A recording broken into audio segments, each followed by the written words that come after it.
H1 se encuentra a nivel de los capilares, vasos sanguíneos y a nivel de la piel, ¿no? Y mucosa. El H1 incrementa cuando hay una respuesta alérgica, al haber una picadura, cuando es alérgico al polvo, produciendo los síntomas que pueden ser rinitis alérgica, mucosidad también, secreción de mucosa. Ya nosotros al aplicar los antihistamínicos estaríamos reduciendo, ¿no?, la producción de histamina y combatiendo contra los síntomas. Ya la H2 se da más que nada cuando hay hacer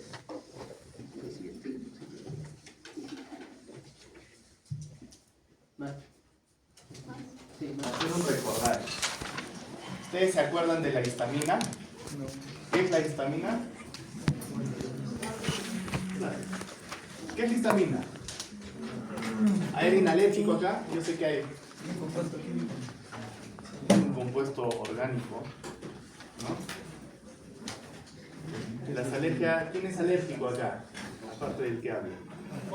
El polvo. Al polvo, ¿no? Entonces cuando tienes contacto con el polvo, te empieza a dar urticaria, se enrojece la piel, empiezas a producir moquito, a estornudar y demás cosas, ¿no? ¿Quién más es alérgico a otra sustancia? ¿A quién es alérgico? Picadura de abeja. Picadura de abeja. Te pica una abeja, te agarras, te sale edemas por todos lados, se te puede cerrar la garganta y te puede dar hipoxia y muerte. ¿Quién más? Isaac, ¿alérgico a qué? ¿A las clases? Al pescado. Ya, muy bien. Al pescado. Entonces, bueno, Isaac come un pescado, sobre todo que no sea fresco, e inmediatamente va a tener la sintomatología de aumento de temperatura, vasodilatación, enrojecimiento, ¿no?, escozor, ¿no?, y todos los síntomas relacionados con la histamina.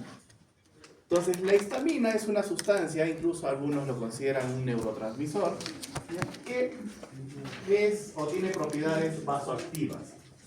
¿Vasoactivas por qué? No es que sea activamente con los vasos, o sea, como algunos que conozco, sino que tiene propiedades sobre los vasos sanguíneos. En este caso, sus propiedades son de vasodilatación. Va a agrandar todos los vasos sanguíneos. Por eso es que cuando tienen una alergia, tienen edema. ¿Por qué? Porque el vaso sanguíneo, vamos a suponer que este es un vaso normal, que debería ser de este tamaño, y cuando la histamina se libera, aumenta el tamaño. Aumenta el flujo sanguíneo también. ¿Qué significa? Que también las células que recubren el endotelio va a haber más espacio entre ellas, aumentando la permeabilidad del vaso y haciendo que sustancias como el plasma salgan hacia líquido extracelular.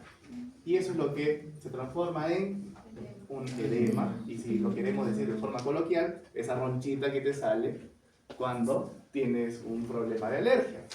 Pero ese edema también no solamente puede estar en la piel, puede estar en la glotis. Y cuando se hincha la glotis, que es la estructura anatómica del cual permite el cierre y el flujo de aire hacia la tráquea, ¿no?, entonces va a haber dificultad respiratoria, ¿no? Eso también puede suceder en la musculatura lisa bronquial, generando, ¿no?, los broncoespasmos. ¿Hay algún asmático por acá? ¿No? Ya, cuando te da una crisis asmática, ¿no te sirve el pecho? Esos son los músculos de los bronquios que se han cerrado. Y es como si tú silbaras, ¿no? O sea, vamos a hacer un ejemplo. Ustedes silban con la boca abierta y no suena nada. Cierren los labios y suena el silbato. Lo mismo sucede pero adentro. Es por eso que en las personas asmáticas hay esos silbidos. La histamina, el edema lo puede producir en cualquier parte del cuerpo. También puede ser en el cerebro. Al generar esta vasodilatación es mala. ¿Por qué? Porque va de la mano con hipotensión, que es la disminución de la presión sanguínea. Y si tienes hipotensión, vas a tener mayor cantidad de edema, mayor cantidad de problemas respiratorios, circulatorios y demás, y te puede dar un shock hipovolémico. Bueno, todo comenzado por un shock anafiláctico, obviamente, porque la histamina, para que se libere, es porque hubo una alergia. Hasta ahí ya sabemos cuáles son las consecuencias de que esta histamina esté en nuestro organismo. Como sus compañeros mencionaron, la histamina está distribuida en todo nuestro cuerpo y en células especiales, mastocitos los llaman, pero cuando están en sangre no se llaman mastocitos, sino se llaman basófilos. Estos, a migrar a otros tejidos o pertenecer a otros tejidos, se llaman mastocitos. Es lo mismo, es como los macrófagos. El macrófago en sangre no se llama macrófago, se llama monocito. Pero cuando migra a otro tejido es macrófago. Al fin es la misma cosa, pero me mudé de lugar y me cambio de nombre, ¿no? Tus motivos tendrás. ¿Ya? Pero bueno, lo mismo sucede con los basófilos. Entonces, bueno, más o menos tratando de tener la explicación con respecto a la respuesta inmune hacia las alergias, es que no es un antígeno, es un alergeno. Entonces, este alergeno ingresa al organismo, ya sea por cualquiera de las vías. Ustedes ya han llevado inmunología, ¿no es así? Se están llevando. Bueno, entonces, acá comienza la respuesta celular. ¿Quién es el encargado de presentar este alergeno? Son las células encargadas de la fagocitosis, entre ellos los monocitos, los neutrófilos, los eosinófilos, ya que todos ellos tienen funciones de fagocitosis. Pero el que más se acuerdan ustedes es el macrófago. Vamos a suponer que este es el macrófago. El macrófago trata de digerir y tiene que presentar este alergeno hacia la célula encargada, que puede ser cualquiera, y no le presenta con sus conductos, se llaman epítopos, ¿no? Que son como unos bracitos en los cuales tiene que presentar este alergeno hacia una célula presentadora. Generalmente hablamos de un linfocito, en este caso un CD4, ¿no? Que este puede producir anticuerpos y también puede comunicar al CD8 o activar la respuesta citotóxica con el natural killer. ¿Ya? Pero resulta que acá el individuo, el sujeto, ¿no? Ya tiene alguna respuesta frente a este antígeno. Lo que va a hacer es producir anticuerpos para tratar de eliminarlo, cosa que no va a poder, por cierto, y va a generar quimiotaxis y van a traer más células inflamatorias. Entre ellos, los basófilos, que son los encargados o las células encargadas de las alergias. Entonces, como los basófilos son como algunos que conozco por acá, no saben qué hacer y lo único que saben hacer lo hacen mal, entonces producen histamina, botan sus gránulos y desatan la respuesta inmunológica. Y ya sabemos todos los efectos que produce la histamina en el organismo. Hasta ahí es un recordaris nada más de fisiología inmune y demás cosas. ¿Y qué hacemos para evitar esto? Usamos antihistamínicos. ¿Recuerdan la primera clase que hablamos de antagonismos? Y que dentro de los antagonismos teníamos dos. Uno que son competitivos, ya que trabajan en el mismo receptor, y otro que son bloqueadores, ya que interactúan o intervienen con la sintomatología. Entonces, los antihistamínicos son o ejercen su función por antagonismo competitivo. ¿Qué significa eso? Que el antihistamínico es una molécula similar a la de histamina y se va a posar en el receptor donde normalmente la histamina debería estar. Por lo consiguiente, si yo me pongo primero, yo me agarro tu silla, tú no tienes dónde sentarte, entonces te me vas. Eso es un antagonismo competitivo. Por lo consiguiente, si no hay histamina en el receptor, no hay la sintomatología. Así de sencillo. Dentro de estos receptores de histamina, los principales o los que más vamos a hablar, o más importantes es, como mencionó Kevin, receptor H1 y H2. El H1, que es encargado de la respuesta inmunológica, es decir, las alergias y más cosas, y los H2 que están en el estómago, en la mucosa gastrointestinal. Dentro de los H1, ¿no? Antihistamínicos H1, tenemos los de primera, segunda e incluso tercera generación.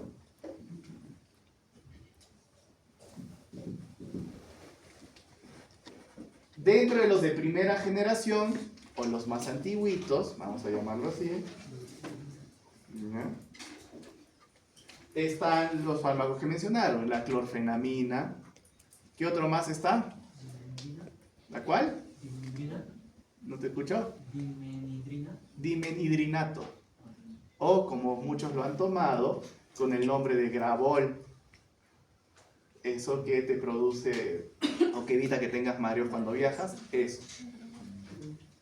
La pastilla para el soroche es eso. ¿Ya? Entonces, acá sí tenemos clorfenamina, dimenhidrinato. La característica de los antihistamínicos de primera generación es que pueden pasar la barrera hematoencefálica. Por lo consiguiente, van a ejercer algunos efectos adversos más que los de segunda o tercera generación. Dentro de ellos está la somnolencia, que es el más común. También pueden tener, o en general los antihistamínicos, otras propiedades. Propiedades farmacológicas como por ejemplo somnolencia, sedación, muy bien. Mi letra es hermosa, no me juzguen por si acaso. ¿Ya? Antivertiginoso. ¿Qué significa vértigo? No necesariamente a las alturas. Cualquier cosa que tengas fobia, entonces puedes tener mareos, puedes tener incluso hasta descompensaciones. ¿Ya? También antiemético. ¿Qué es antiemético? Exacto, émesis es vómito. ¿Por qué crees que el Gravol o dimenhidrinato, que es su principio activo, se utiliza para el control de vómitos y náuseas?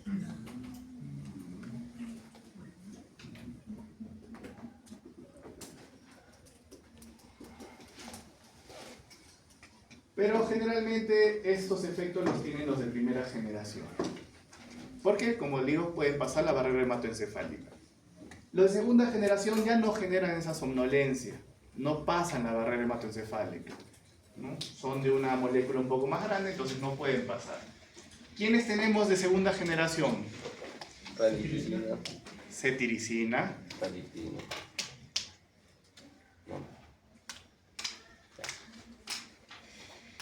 Cetiricina, loratadina, ¿no? Y los de tercera generalmente son un metabolito activo de los de segunda. Entonces, acá sale la levocetiricina, desloratadina. ¿La ranitidina en qué generación es? Justo vamos a hablar de eso, pero no, la ranitidina no es un H1. Por eso que me molesto.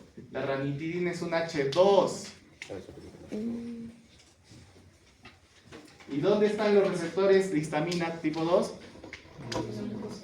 Mucosa gastrointestinal. Entonces, ¿para qué utilizaría un antihistamínico H2? No es protector gástrico, es un antiácido.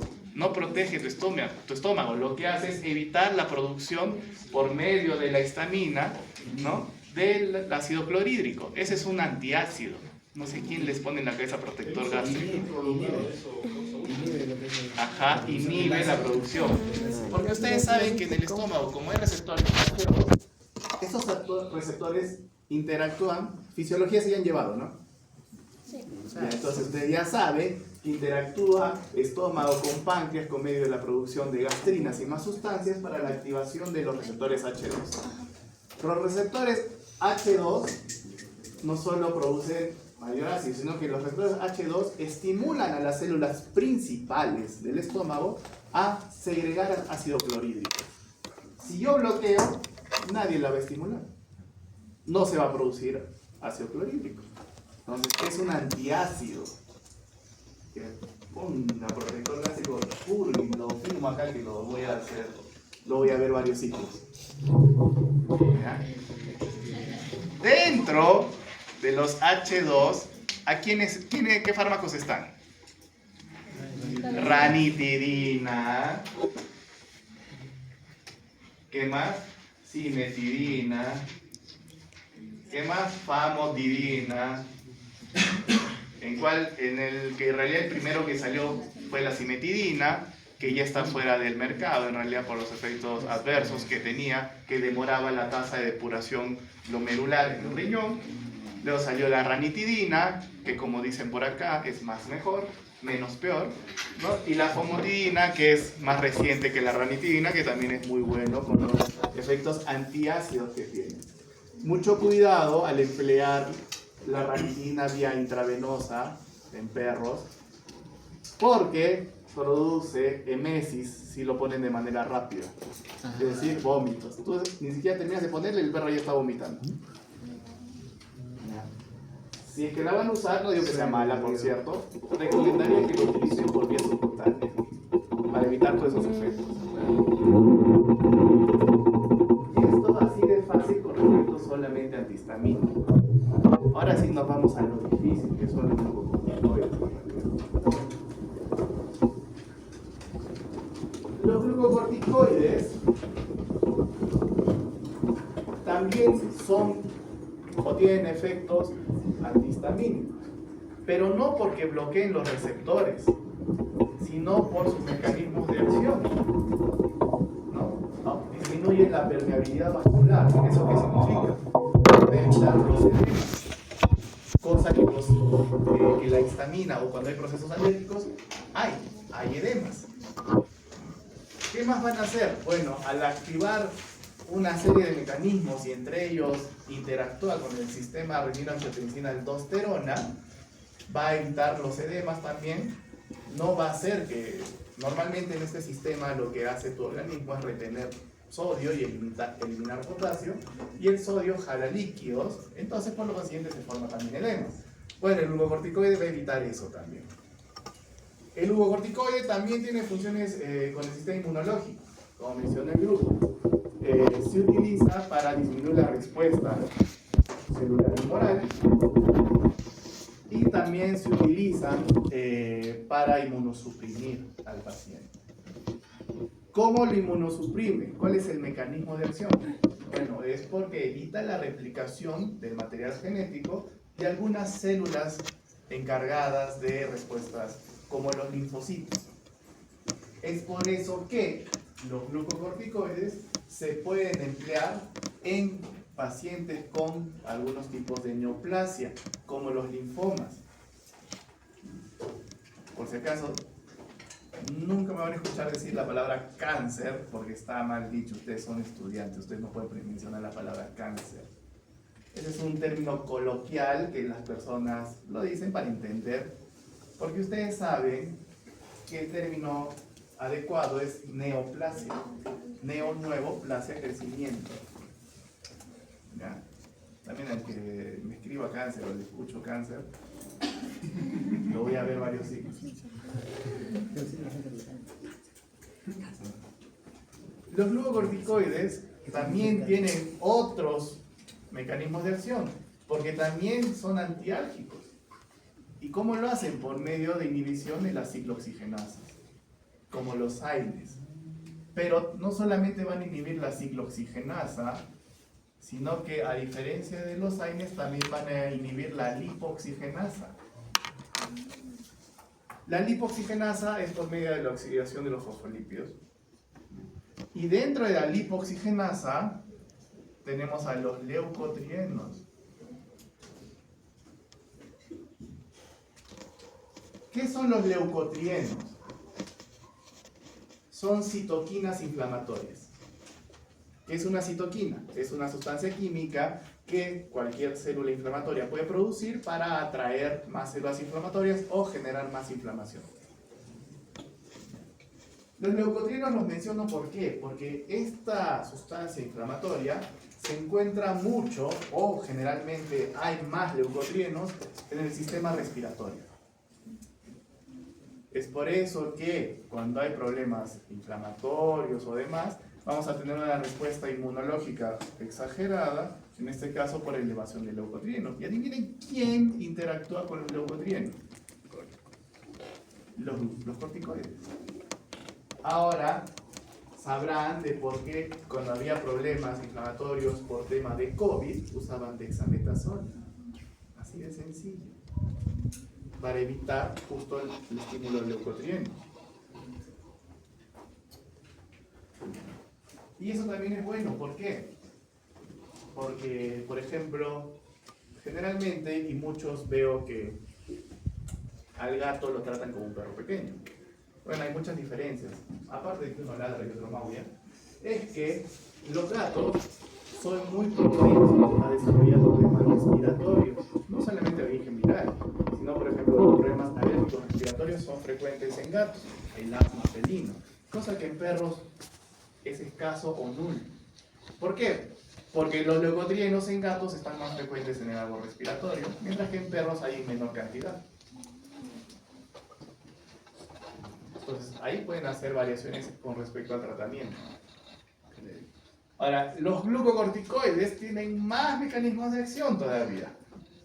Los glucocorticoides incluso disminuyen la cicatrización. Tengan mucho ojo con eso. ¿Por qué? Los glucocorticoides disminuyen la cicatrización porque interactúan con los fibroblastos. Ustedes ya saben histología, por lo consiguiente son unos cracks en histología. Entonces, ¿qué son los fibroblastos?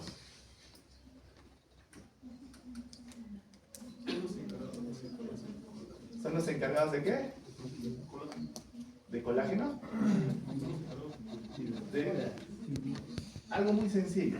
Cuando ustedes aprenden prefijos y sufijos griegos, solucionan la lista de sus vidas renales.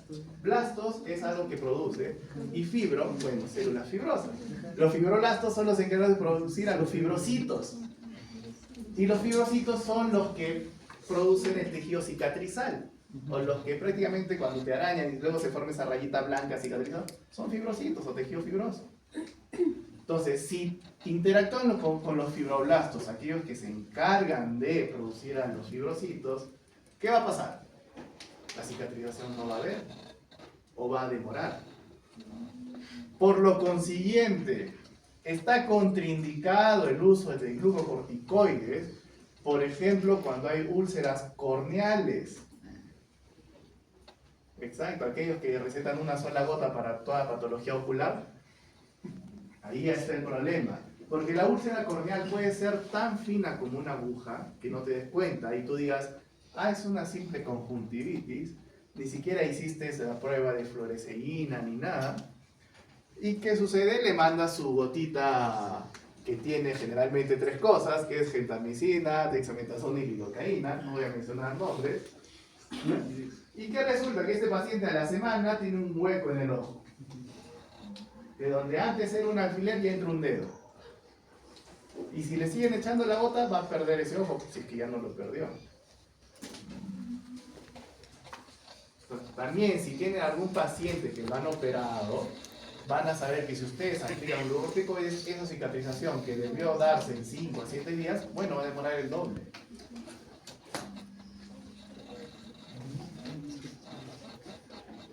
Seguimos con los glucocorticoides. También hay que reconocer que tienen un metabolismo hepático los glucocorticoides, es decir, se metabolizan en el hígado. Pero eso no es todo. En el hígado también tiene funciones el glucocorticoide. ¿Y qué funciones tiene? Bueno, los glucocorticoides generan gluconeogénesis hepática. Ya han llevado bioquímica, así que saben qué es la gluconeogénesis, ¿no? No. Génesis, ¿qué significa? Origen, comienzo. Glucógeno. No se confundan glucógeno con glucosa. ¿Que el glucógeno se podría metabolizar a glucosa por medio del ciclo de Krebs, ya sea vía aeróbica o anaeróbica? Sí. Pero el glucógeno como tal no es energía todavía. Si ya han llevado bioquímica, saben el ciclo de Krebs, saben todo eso. Saben cuántos ATPs por piruvato y lactato. Les puedo hacer un recordatorio en el examen. ¿Ya? Entonces, mucha consideración. ¿Y qué significa que genere gluconeogénesis hepática? Significa que va a hacer trabajar más este hígado, no solamente por su metabolismo, sino que va a producir más glucógeno. El glucógeno genera una condición de acidosis metabólica. Está contraindicado Utilizar también en pacientes con endocrinopatías significa problemas con el sistema endocrino. Entre ellos puede ser Cushing, que es la más frecuente, hipotiroidismo, diabetes y demás. ¿Ya? Aumenta los niveles de azúcar en sangre. ¿Ya? ¿Por qué aumentaría los niveles de azúcar en sangre el cortisol? Bueno, por lo que ya mencioné, al final el glucógeno que se va a producir en el hígado va a tener que pasar por el ciclo de Krebs y va a producir glucosa. Entonces los glucócorticoides sería una buena opción para tratar la hipoglucemia. Sí, pero no tu opción más efectiva. Porque tu opción más efectiva, ¿cuál sería? Poner glucosa más rápido, a evitar hasta que se metabolice en el hígado y demás. ¿Y qué sustancia tiene glucosa? La dextrosa. Así es simple. Si es que es un tema de emergencia y estoy en casa y no tengo vía, no tengo interno, no tengo nada, ¿qué podría hacer con este paciente? Lo más efectivo que las sencillas. En menos de 5 minutos, eso se absorbe y tiene efectos más rápidos que el agua con azúcar.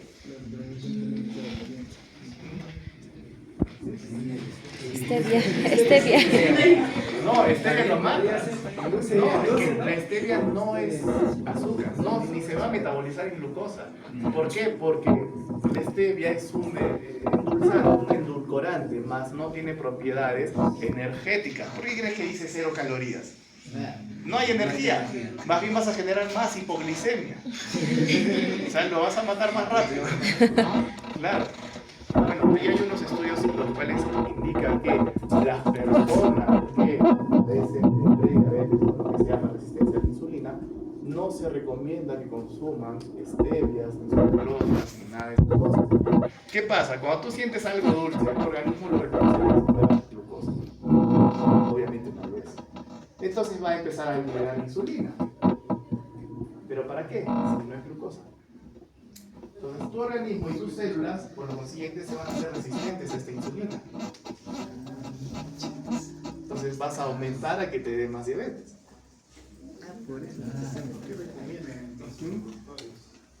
Es que es como para que te dé dulzor o algo. Mejor tómalo así sin azúcar ni nada, es mejor. Léanlo, hay varios estudios de eso.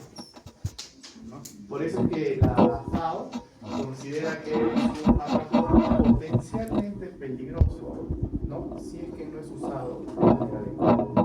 Pero si eres una persona completamente sana, no pasa nada. Toma. Lo único bueno que vas a tener es que no vas a tener calorías. O sea, si quieres estar fitness así como yo,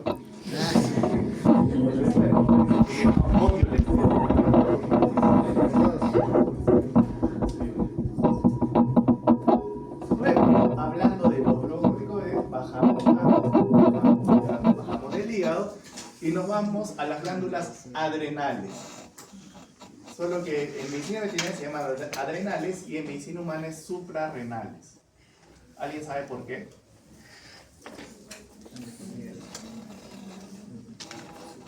¿Cómo camina un perro? ¿Dónde está esta glándula? Arriba del riñón. Si yo caminara en 2 patas, como una persona bípeda común y corriente, estas glándulas serían suprarrenales porque están arriba del riñón. Pero en el perro no están arriba porque caminan de manera supina, en 4 patitas. Entonces, es glándula adrenal, así de simple.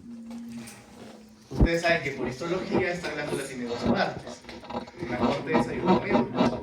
En la corteza es donde se producen los glucocorticoides y en la médula se producen los mineralocorticoides. Entonces, ya que Kevin mencionó el síndrome de Cushing, ¿qué sucede con esto? Esta es la glándula adrenal. Entonces, toda la corteza va a producir cortisol, ¿no? Cortisol. Tiene que producir normal. Pero ¿qué pasa si es que yo le pongo corticoides al perro? Es un cortisol. Pero ya no es un cortisol propio o cortisol endógeno, sino es un cortisol exógeno, porque se lo estoy poniendo.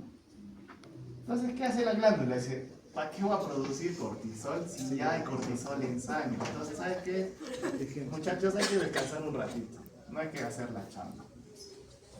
Hasta que se metaboliza este cortisol, ya no hay cortisol en sangre, entonces se da el feedback negativo. Y, oye, ya no hay cortisol, ¿qué hacemos acá durmiendo? Hay que chambear. Y de nuevo se pone a producir cortisol. Eso de manera normal. Pero ¿qué sucede si la estimulación de cortisol exógeno, es decir, nosotros estar inyectando o dando vía oral corticoides, va a hacer que ellos estén descansando mucho tiempo, despertando, descansando? ¿Esto qué va a hacer? Va a hacer que la glándula adrenal con el tiempo tenga alteraciones de la producción de cortisol. Y si utilizan dosis exageradas de corticoides o utilizan por mucho tiempo los corticoides, la glándula adrenal cuando despierte va a producir de más y va a decir, ¿sabes qué? No me alcanza, voy a crecer. Y empieza a crecer en tamaño. Y eso es lo que se llama el Cushing. En este caso, si es por inoculación o por nuestro error, por estar metiendo corticoides hasta por gusto, entonces se llama Cushing de tercer tipo o iatrogénico.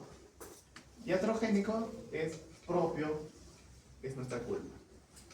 El primario es propio de la glándula adrenal, ella se alocó, es su culpa, creció de la nada, no es mi tema.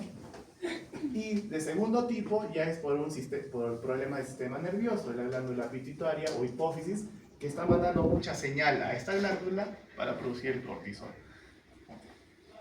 Entonces, cuando ya tenemos el síndrome de Cushing o síndrome de hiperadrenocorticalismo, porque ese es el nombre completo, es como si nosotros tuviéramos nuestro día con un montón de cortisol en sangre.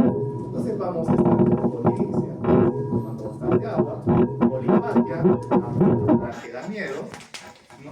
Poliuria, vamos a ir al baño cada rato, miccionar, ¿y qué vamos a tener? Luego vamos a tener delgadez de la piel, nuestra piel va a ser muy transparente, muy delgadita. También vamos a tener abdomen pendulante, si vamos a tener esa panza chilena, por así decirlo, algoncito. Y también podríamos llegar a tener el problema a presentar diabetes con el tiempo. Porque acuérdense que es gluconeogénesis hepática, eso se tiene que metabolizar la glucosa, vamos a tener hiperglicemia y va a ser así un círculo vicioso. Entonces, mucho cuidado con el hiperadrenocorticismo. Están aplicando glucocorticoides por gusto. Saquen sus dosis, ya los doctores de práctica les habrán enseñado cómo sacar dosis, que en realidad es algo muy sencillo.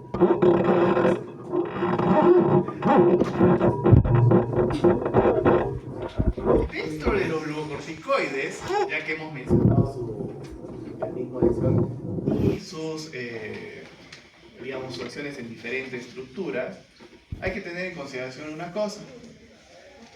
¿Qué glucocorticoides ustedes conocen?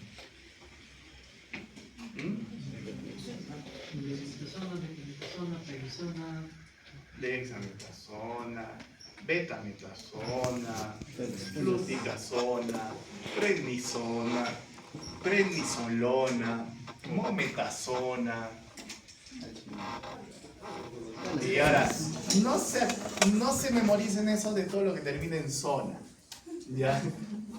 No solamente en este caso, sino en diferentes fármacos. A veces, por ejemplo, antibióticos terminan en encina, ¿no? Pero hay algunos que se van a confundir que pertenecen a otros grupos. Tómenlo con pinzas eso. Bueno, dentro de los glucocorticoides, por ejemplo, hay glucocorticoides que no solamente están de aplicación sistémica. Sistémica nos referimos vía intravenosa, inyectable, subcutánea, lo que sea, o vía oral. ¿Por qué sistémica? Porque se va a destruir en todo tu cuerpo. Sino que también tenemos formulados de vía tópica, es decir, en cremas, aerosoles. Ahora, aerosol no con lo que van a pintar la pared, no. Ese tipo de aerosoles no, sino, por ejemplo, las personas asmáticas tienen un inhalador, aerosol, que si hablamos de corticoides, y si te lo doy seguro, es la beclometasona. Pero si vamos a suponer que es una cosa muy pudiente,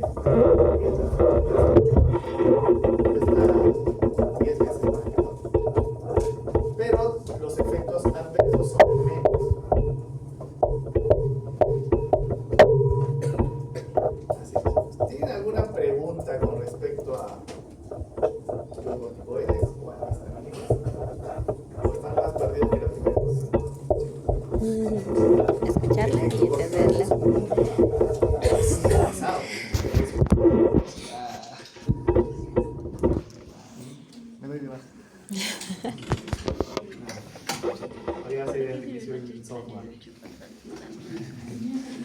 ¿El H3 y el H4?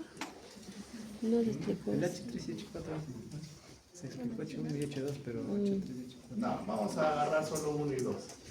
Ya. Lo demás es para que cultura general. Aprenden. ¿No tienen preguntas?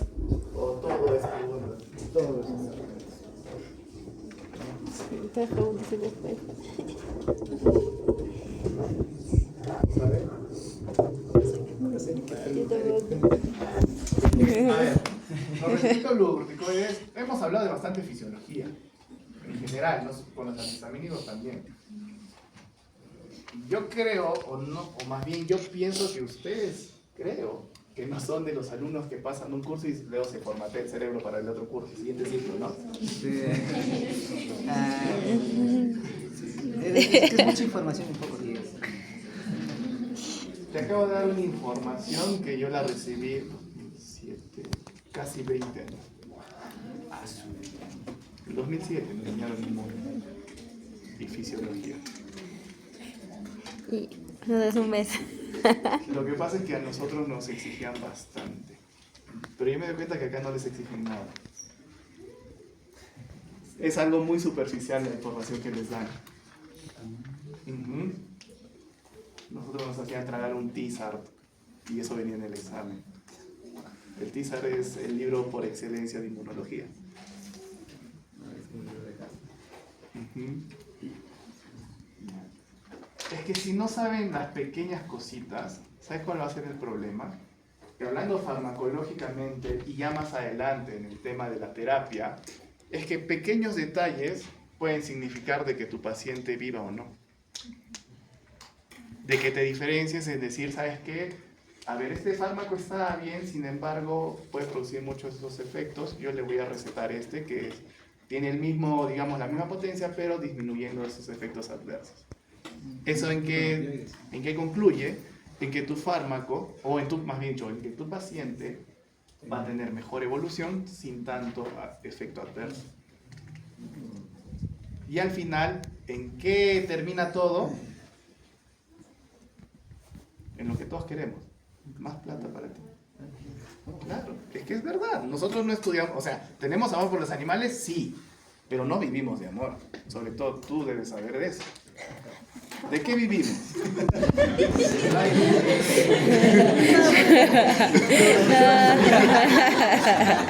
Hay dos formas nomás de que un negro sea exitoso, ratero o robo De aire, oxígeno. No hacemos fotosíntesis. Al final tenemos que alimentarnos, tenemos que cuidar una familia, tenemos que cuidar nuestras mascotas y más cosas que queremos. ¿Y con qué lo cuidamos? Quieras o no, es con dinero. Entonces, y eso es algo que yo trato de diferenciarlos porque yo recomiendo siempre que ustedes